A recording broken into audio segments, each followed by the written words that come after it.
Today is Joseph Cotten's birthday, so naturally I watched Joseph Cotten movies, as you do on Joseph Cotten's birthday. And this year, TCM showed several, um, most of which, or all of which, I had seen before. But we have several on Filmstruck, and two I had not seen before, so I watched them both. The first one is more of a supporting role. This is 1968's Petulia, directed by Richard Lester. It mostly stars Julie Christie and George C. Scott, with Joseph Cotten and Richard Chamberlain in supporting roles, as well as Shirley Knight. In it, Julie Christie is a recently married British, but living in San Francisco, socialite who is married to Richard Chamberlain, who, as the film progresses, you discover is a bit of an abuser. Her father-in-law is played by Joseph Cotten. He gets several really good scenes at the beginning and end of the film. George C. Scott is a doctor who you discover as the film progresses. Julie Christie's character knows before he knows that she knows him. That sounds very confusing. That's because this film is confusing and is shot in a very non-linear style where you get to learn a lot of the character motivations as you see the incidents work through. There is, I think my one issue with the film is that while it shows abuse, it doesn't really tackle the way in which a character like the Julie Christie character becomes sort of blaming herself for her own abuse, and gets in this cycle. It like presents the cycle without really delving well into it. And I feel like this is one of those like, ugh, men moments where I feel like they could have done better.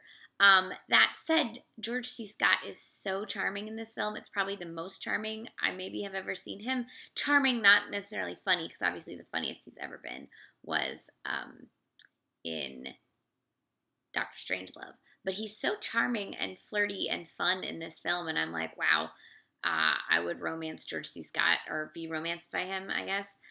Julie Christie is in like 60s Julie Christie mode, but I love 60s Julie Christie mode, so that's okay. And it's beautiful shots of 60s San Francisco, including the one and only Cala Foods. There's multiple Cala Foods, or there used to be. They are all gone now. But a wonderful San Francisco institution and a strange, completely automated hotel. And I'm like, was that a real thing? Also notable, there are performances by the holding company, aka Janis Joplin, and several other San Francisco musicians. This is 1968. So it's very time capsule-y of San Francisco and California of 68. It's very experimental in its nonlinear storytelling. It's beautifully shot. Beautifully shot. I don't know that it's 100% there in terms of the story and screenplay, but great performances and just a beautiful film. The other film that I watched, where Joe has a slightly larger role, but all in Italian, because why not? This is 1972's Lo Scopone Scientifico, also known as the Scopone Game. This is one of several Italian films that Joe did during this era, because Italy paid money and he needed money to pay for theater, among other things. So he did a lot of these weird Italian films where they dub everyone anyway, so it's fine. This one stars Bette Davis, of all things. She apparently didn't know she was going to be making an Italian film when she signed on to do it, and then was made an Italian film. The Italian stars are Alberto Sordi and Silvana Mangano. Silvana Mangano, mostly known as the one-time wife of Dino De Laurentiis, who produced this film, but also was in a ton of great 60s, 40s, 50s, 60s Italian films, including Bitter Rice, Terrorima, among others. Has such a beautiful, unique face and screen presence. Alberto Sordi is known as the voice of Laurel from Laurel and Hardy in Italy. So he's very, very well known for that. but he made films for like 50, 60 years. He's in a million films. This is mostly a comedy with elements of drama. It's that high sort of tragicomedy that Italy is so well known for.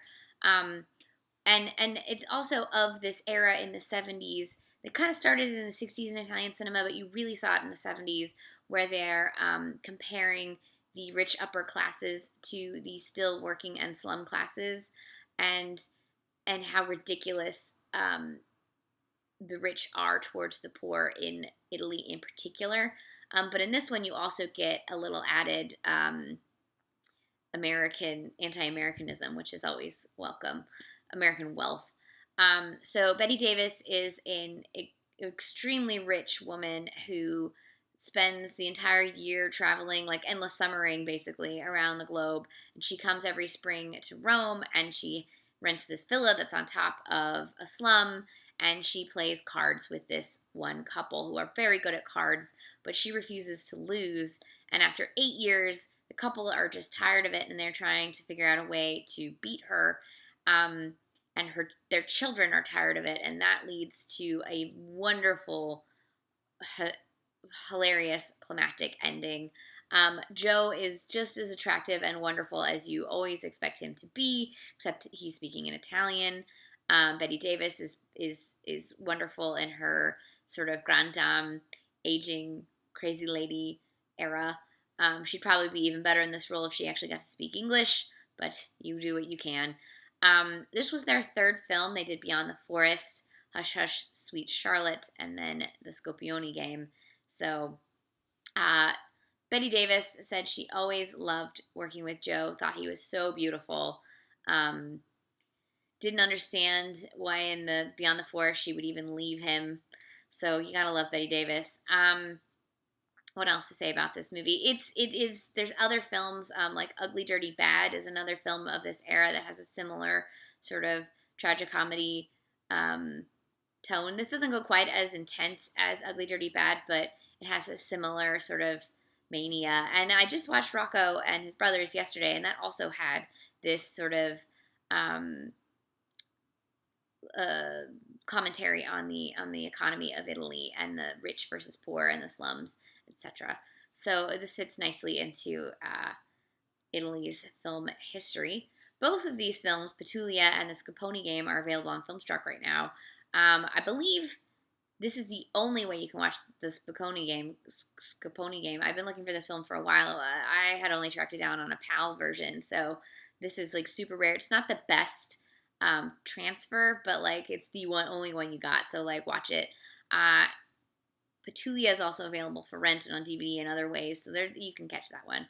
But the transfer that's on Filmstruck is gorgeous. So these are two films kind of starring Joseph Cotten at the end of his career, towards the end of his career. Petulia from 1968, Scopone Game from 1972. You can watch them on Filmstruck. It's his birthday.